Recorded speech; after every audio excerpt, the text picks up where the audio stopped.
Hello and welcome to Teacher Needs a Drink podcast. I am Elvis, your host, and I'm here to let you know that Teacher Needs a Drink podcast is not safe for work. We are teachers at the end of our week and really the end of our ropes, and we are going to be using pseudonyms so we can, talk honestly about our jobs and still keep them. Because, even though we talk shit about teaching, we really do like what we do. We have a passion for it. That's why we've been doing it so long. Anyway, before we get into the podcast, I'd like to thank a lot of our patron donors out there. So here we go. A big thank you to Miss Lauren S., Kristen B., Megan R., Hoovian, Ashley M., Jason F., Amber H., JJO, Brian S., Jeff S., Shelly K., Abby B., Ann T., Sarah B., Regina B., Anna L., Josie S., Sam B., India G., Lucy P., Mary E., Jamie B., Hope H., Aaron D., Kristen W., Vanessa J., Kate C., Mary C., Haley M., Rylan L., Catherine S., Perla C., Kelsey W., RJ R., Cara T., Kristen C., Johanna H., Tony and Christina K., Irma A., Rebecca J., Melissa M., Casey B., and Sarah N. If you would like to join up and have your name read at the begin, for as little as $5, $10 a month, you can become a patron of Teacher Needs a Drink podcast. That's right, go to Patreon and you can get all kinds of extra bonus episodes, lost episodes, interviews with the host. You get to message with us. You see the random shit that I come up with and post when I just don't really feel like editing the podcast. And you get access to things like our Teacher Needs a Drink watch party. We're going to be doing a watch party this Friday, April 16th, of the movie Bad Teacher, where at 9 p.m. Central, you can watch it with us and get to talk shit with us, and we do a drinking game. It's going to be fun. That's this Friday, but it's only for the patrons on Patreon. And also, each month you're a patron, you get free swag that says Teacher Needs a Drink on it. It's awesome. I'd also quickly like to thank our host, Lud Lamb Dramatics, for sponsoring us. They have all kinds of great teacher stuff for the theater teacher in your building and those who just need help teaching theater. It's the key and the best stuff in the world. If you're a theater teacher in one in your building, send them to ludlambdramatics.com. And last, friends, if you get a chance, please just write a review of the podcast, send us a message, something like that. It just goes a long way, and honestly, the best way you can help spread the word about our podcast, find one person in your building and just tell them something about what you've done. Or hell, get them in on the step that we're doing. There's more about that in the podcast. All right, my friends, episode 79. I hope you enjoy it. Here we go. Cheers!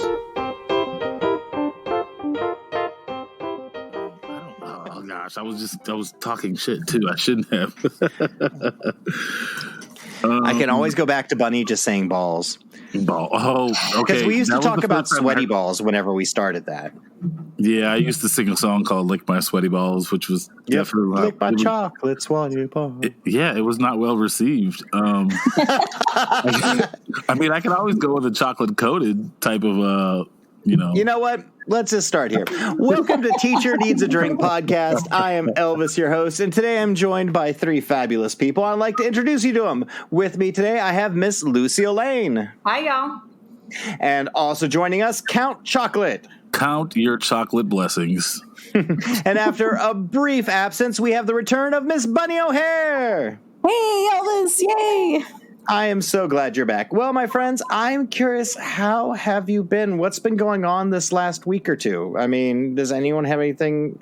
We had kind of beginning of testing. We had the beginning of all kinds of crap. But Lucille, what's going on in your life right now? It's not bad. The entire state of Texas, shut down. It's like they broke the internet with Staar, and it was terrible. Some schools were just like, we're not doing this. And then mine, they still made my kids submit. It was horrific. I kind of forgot. We briefly talked about that during the Patreon podcast. We recorded a Patreon exclusive last weekend where we spent a while talking about the Staar, but I never even thought about, because it was mostly elementary kiddos. Count talked about his phone just blowing up like some emergency had happened. Yeah. And what was so terrible about it is because I teach SPED, I had to go and put in their login informations from their testing tidbits every single time it shut down. And let me tell you, it was at least 16 times or more. Oh, jeez. So I have just been kind of mind numb, and I've been over it, but I show up every day and we smile and we just carry on till the next Staar. Yeah. Miss Bunny, what about you? Did you have any testing into your middle school? Did you have any testing issues last week? I know 7th grade was testing, or 6th grade was. Yes, it was 7th grade testing. We had the same kind of issues where they tried to do it on Tuesday and everything went to heck in a handbasket. Yeah. And they just had to pause the whole thing and redo it on Thursday. So that was super exciting. I bet. And Count, how have things improved for you? I mean, you were there. I mean, you're high school, so you didn't get as much of that. But how is the battle for getting seniors, on board? And they're working well.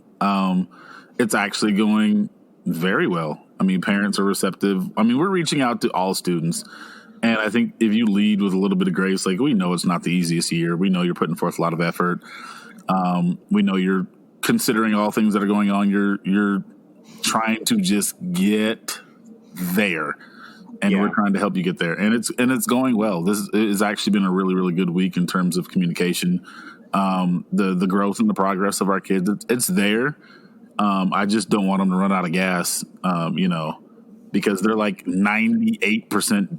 If you think about, if you go from kindergarten all the way to 12th grade, they're literally like 98.5 or 99% of the way there. Yeah. You can just go ahead and finish that up, and you don't have to worry about us anymore.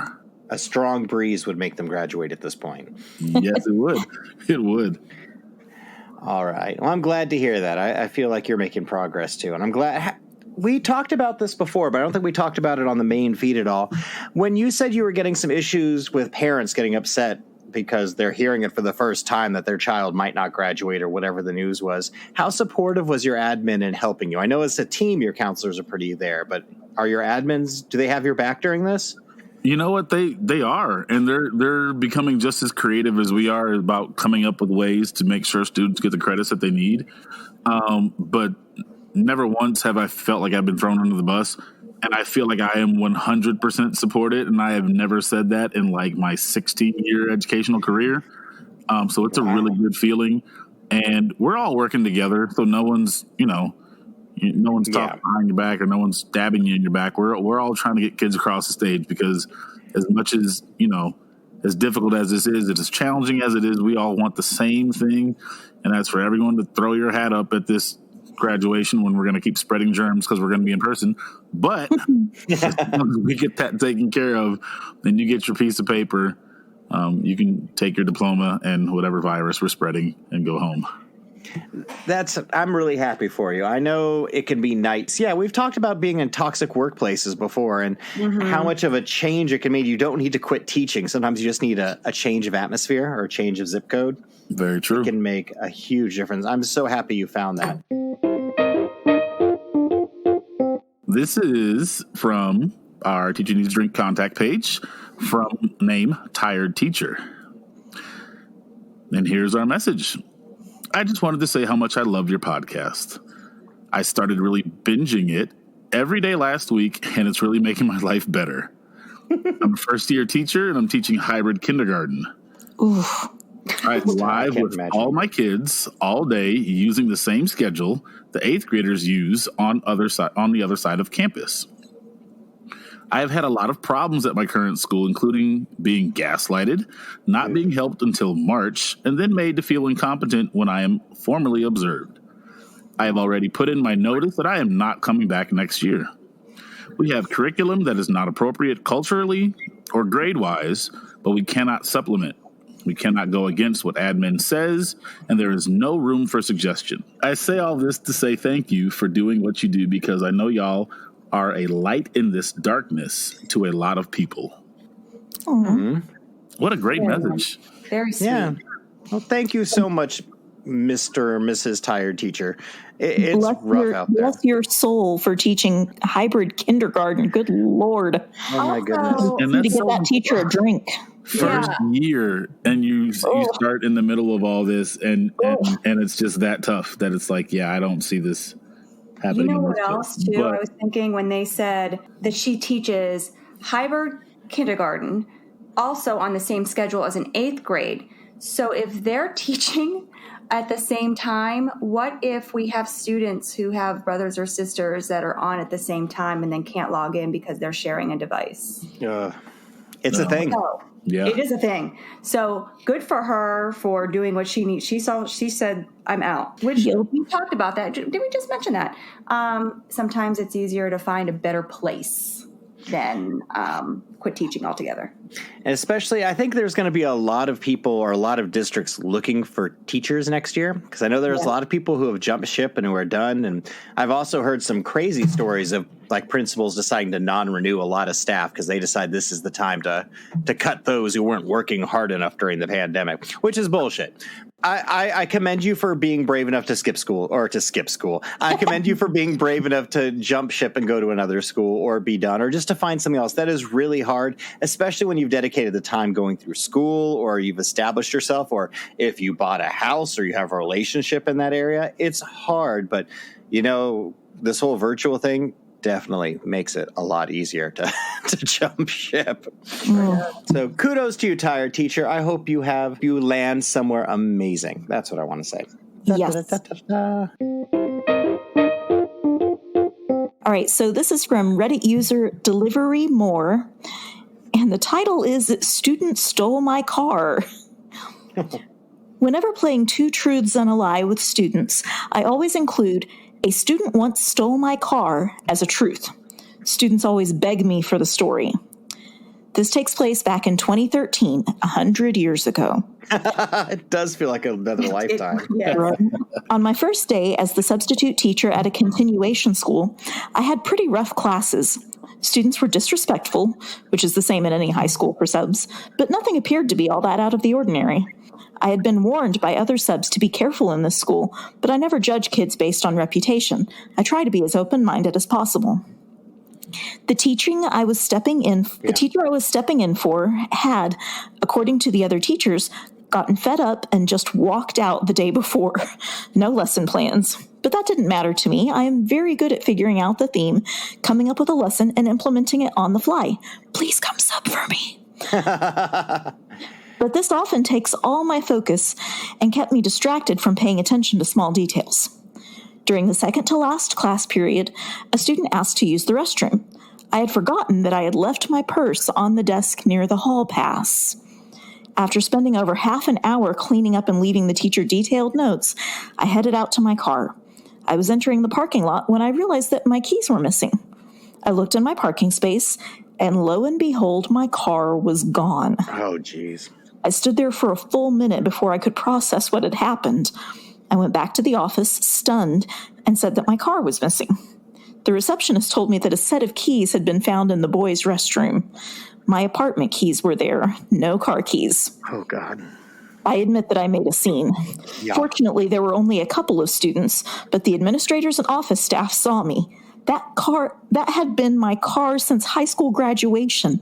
My beloved blue Honda Civic, whom I named Wilson, was extremely reliable and had seen me through over 10 years of college, drama, and awesome road trips. I was beside myself sobbing. The vice principal led me into her office and called the police for me. I texted my husband to come pick me up. We spoke to the cops briefly before I went home. Believe it or not, the same teacher didn't show up again. Long story. I can't imagine. She had a new car. Why would she come back? I went back to continue the assignment.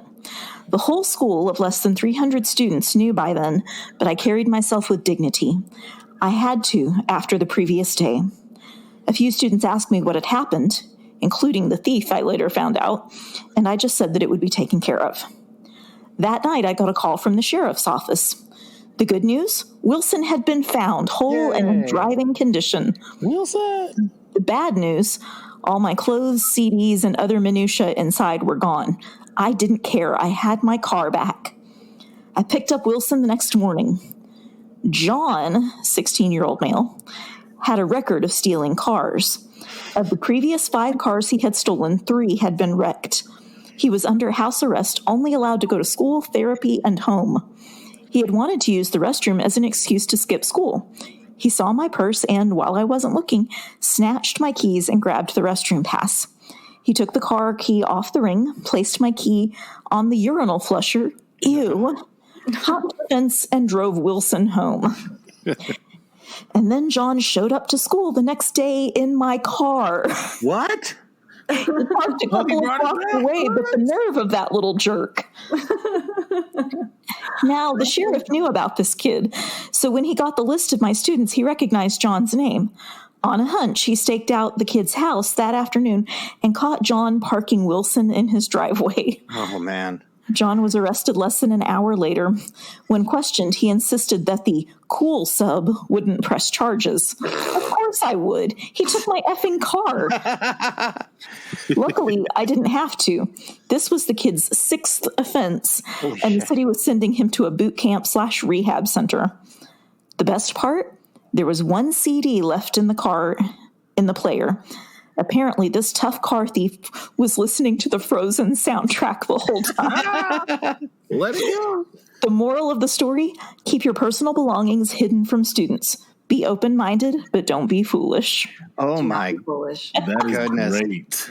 Yeah. Yikes. All teachers, if you're subbing or anywhere, your personal things, if they're not on your body, put them in your desk and close the drawer. If it has one of those locks, do it. And also make sure you have a passcode on your phone, no matter what. Always. Oh my gosh, yes. I'm always baffled by people like, yeah, the kid's got into my phone. I'm like, how? Right. What did they do? Do they have your thumbprint? No, they just opened it up. Like, why? That's a swipe. Yeah. I mean, I'm assuming that person doesn't have anything personal, but still, no. You don't get to see that. That's mine. That's like looking at my underwear. I actually had a teacher friend of mine. She was bragging about how, I just leave my phone places. I never know where it's at. And then she was talking about the previous school that she was at. The kids had got her phone, opened it up, and started recording videos for her on it. And I'm thinking, you fool, they're doing way more than that, and you don't even know. Mm-hmm. Yeah. Yep. They could send messages that are coming from you. If you have any kind of banking stuff on there, like an app they could pull up and just take a look at. That's what I was going to say. They can access your personal information. They can send themselves or someone else money. There's everything's on there. Yeah, the kids don't need to see your dating profile either, because I can guarantee if I'm a student, I see my teacher has like Tinder and like, I forget what, Hinge and all the crap on there. I'd be looking to see what their pictures are, because that would be hilarious. Yes. Oh my gosh. That is my go-to. I think pictures would be my go-to. Yeah, no, I would definitely go look at pictures, but those are the things I don't want my students to see, because that's Absolutely mine. not. That's my I'd probably go to private life. videos. Yeah, I got my phone's on lockdown. It's there. So you have to have my thumb or know my.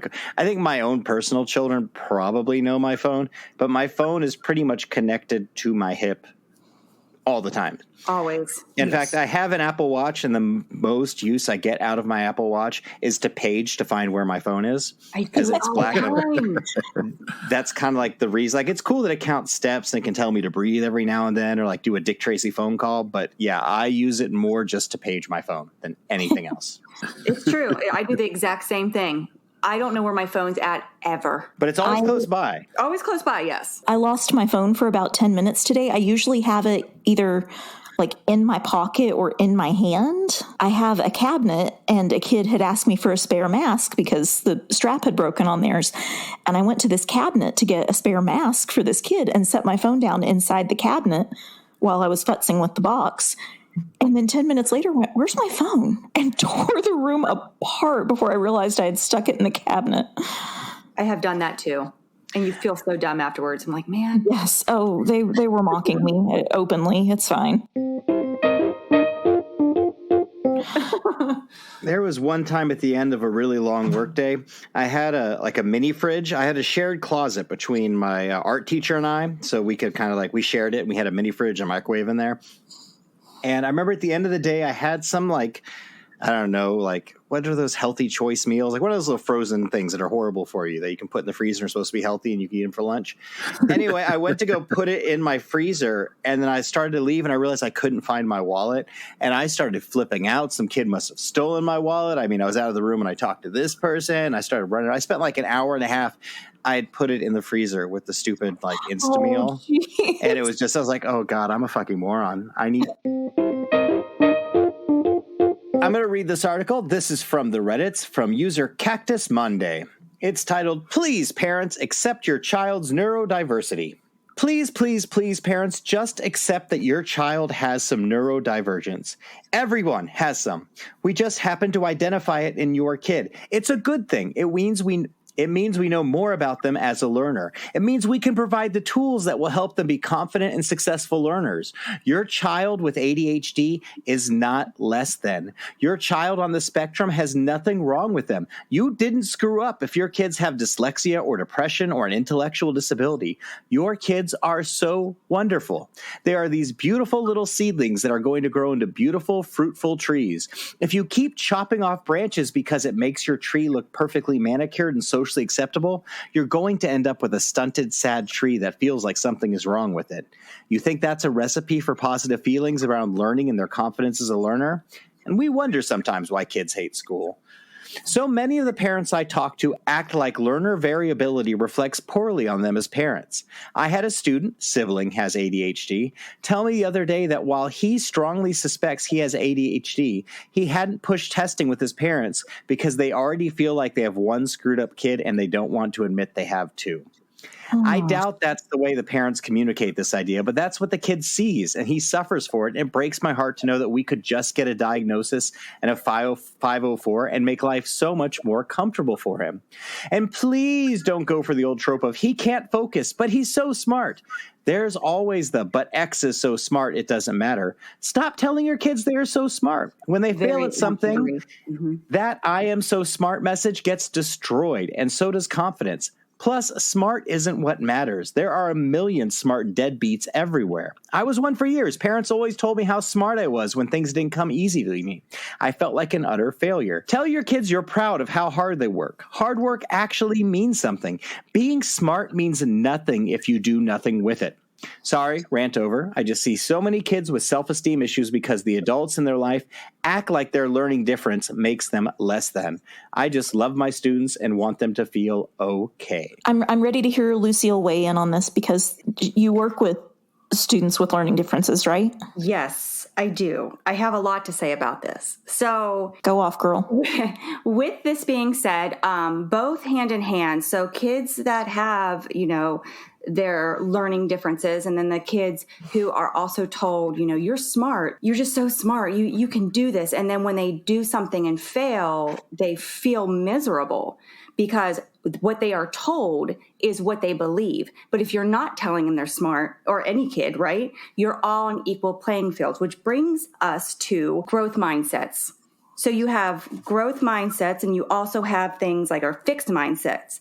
And the difference really between them is a fixed mindset is just people that believe that their intelligence is what it is and it can't ever change.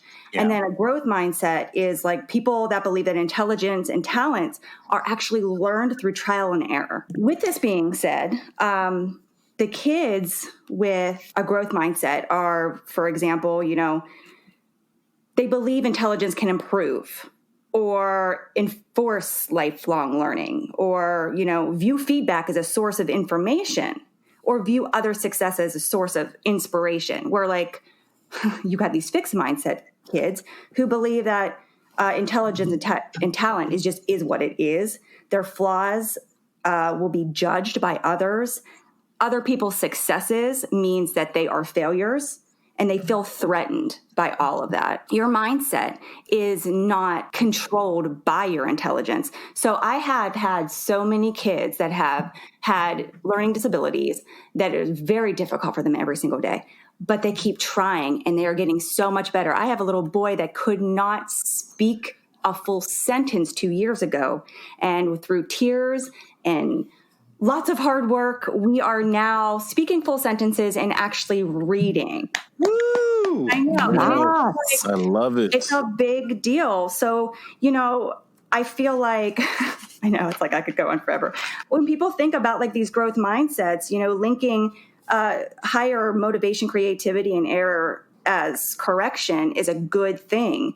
And like growth mindsets with people with their brain is more active when they are told that they can improve instead of saying like you're wrong. So it's all about what you're telling your kids, but don't ever tell. I believe that. Don't ever tell them they're smart. And this actually works in businesses and relationships and personal success. Oh, yeah. we can change our mindset. We absolutely can change our mindset. But for people with fixed mindsets, it's going to be extremely hard for them because they have to not only get over about the way they think, but they have to get over their feelings. So it's really super hard. And, you know, kids become better at life as adults, really, when they can learn from failure and they're stronger and strong-willed and much more resilient. And it's just all of that. I agree with everything that was said. So that is my 2 cents.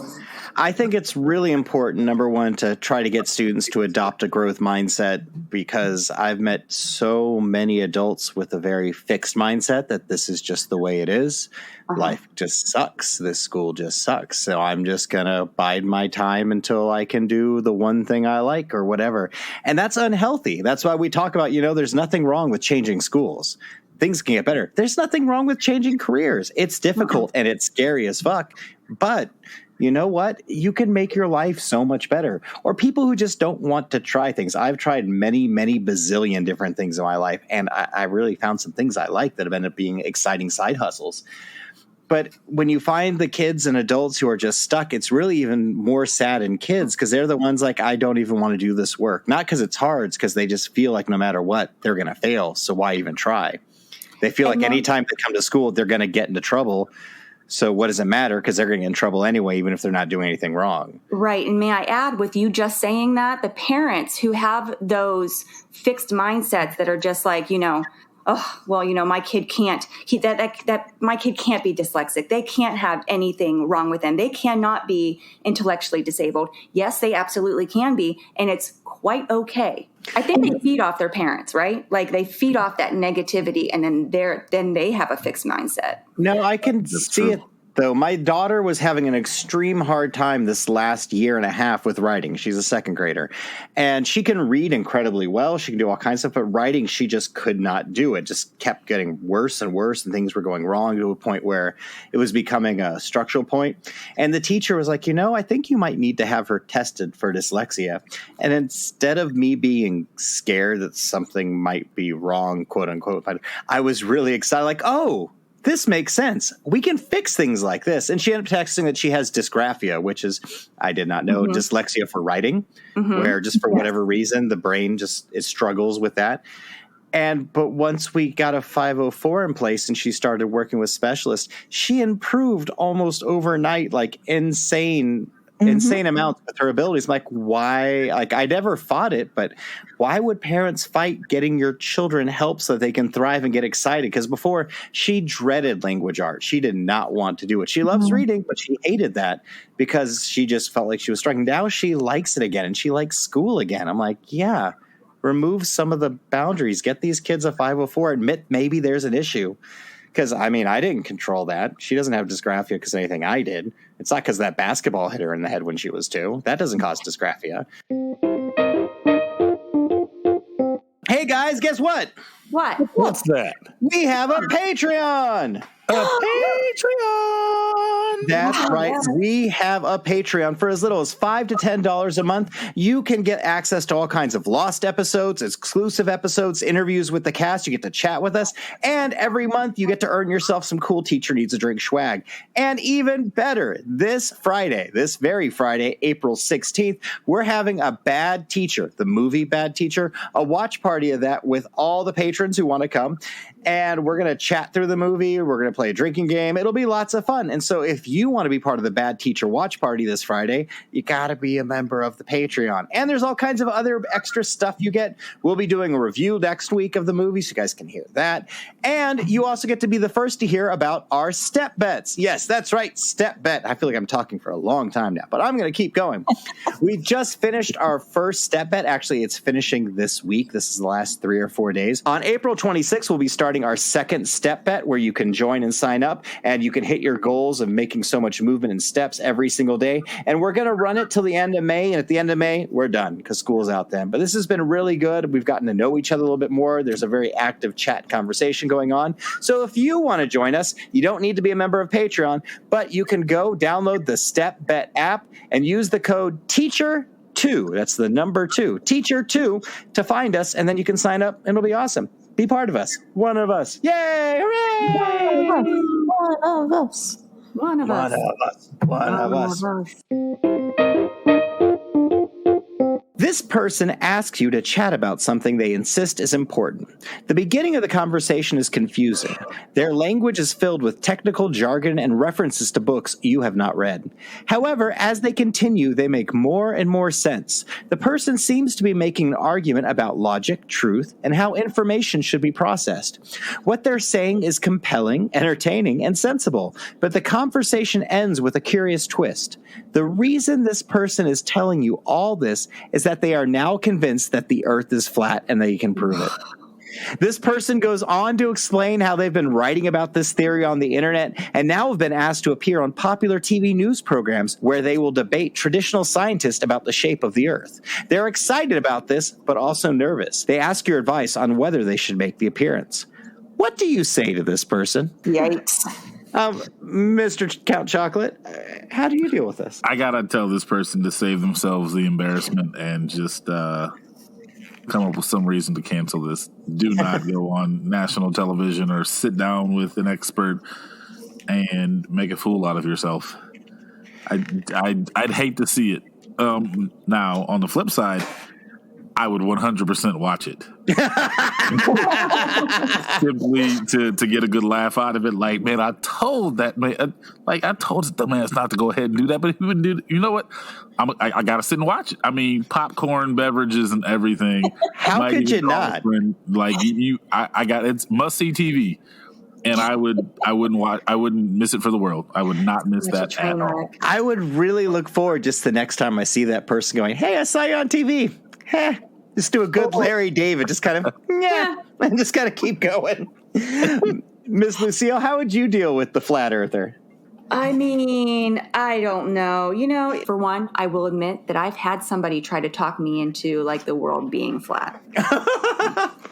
Oh, dear. It did not go so well. I had too many questions that they did not really have great answers for, which is not compelling. Like, if they could blow my mind with some real good nonsense, that'd be one thing. But like, I'm like, well, if you're so high and you see the curvature of the world, what does that mean? How can that happen? Where does the water go? Like, nothing. Yes, it would be a train wreck, a real nice train wreck. Absolutely. Count, you and I will just grab some popcorn and watch that all day. Let's do it. It's a date. The question was, would I encourage that person to go on TV or not? I mean, depends. It depends. So what broadcasting network are they going to? Because does it really matter at that point? If they're talking about flat earth, I mean, or like, all right, maybe I would just be like, don't do it, man. Just don't do it. But I feel like if they're flat earthers, I feel like they're not going to listen to me anyway. Yeah. So I don't know if it matters, to be honest with you. Ms. Bunny, what about you? I probably would do the whole, you do you, but make sure you are real sure about what you're getting into, because it's going to get ugly. Like, if it's something you believe that strongly in, is it on cable access or is it on network news? Yeah, how's that? What's that satellite orbiting around that's broadcasting your channel? Just curious. Yeah. All right, let's go ahead and wrap it up. All right, my friends, thank you for joining us for another episode of Teacher Needs a Drink podcast. I'd like to welcome my returning host today, Mr. Count Chocolate. It was wonderful having you here. Pleasure. And Moose and Miss Lucille Lane, it was wonderful hearing from you as well. Oh, I love being here with y'all. It's great. And Miss Bunny O'Hare, welcome back. It is so good to be back. Thank you for having me back. I am so glad you're back. All right, my friends, everyone take care of yourselves out there. Remember to write in if you can, and deep breaths, deep drinks, cheers. Woo!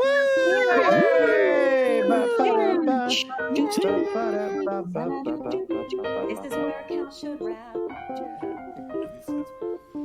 All right, my friends, thanks for joining us for another episode of Teacher Needs a Drink podcast. Teacher Needs a Drink podcast comes out every Wednesday and is sponsored by Lud Lamb Dramatics. I'd like to thank our hosts who were with me today, Miss Lucille Lane, Mr. Count Chocolate, and of course, Miss Bunny O'Hare, as well as Miss Priscilla, who's by my side while I do all of this.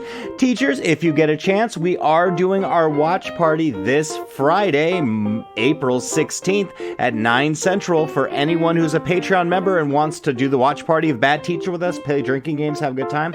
And also on April 26th, that Monday, we're starting our second Teacher Needs a Drink step bet for only 5 weeks this time, and just get your health up. Everyone who's participated has loved it. It's been amazing. I think you can have a great time with it. It's awesome. If you want to join that, download the Step Bet app and use the code TEACHER2. That's the number 2, TEACHER2. All right, my friends, please make sure you are taking care of yourselves, you're staying healthy. If you have something you'd like to share with us, send us a message through Facebook or the contact page of our website, teacherneedsadrinkpodcast.com. All right, I plugged Patreon, I talked about Step Bet and the movie. My friends, I am tired. This podcast goes out in 50 minutes and is live, and then, you guys will hear it. So I think I better wrap this up so I can get this out on time. Procrastination. All right, my friends, have a good night. Enjoy your week. Cheers.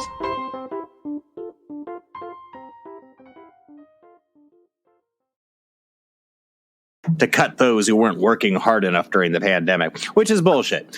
But I agree. Dude, I have tea for you after we're done recording. Ooh, okay, I'm excited. I can't wait to spill tea.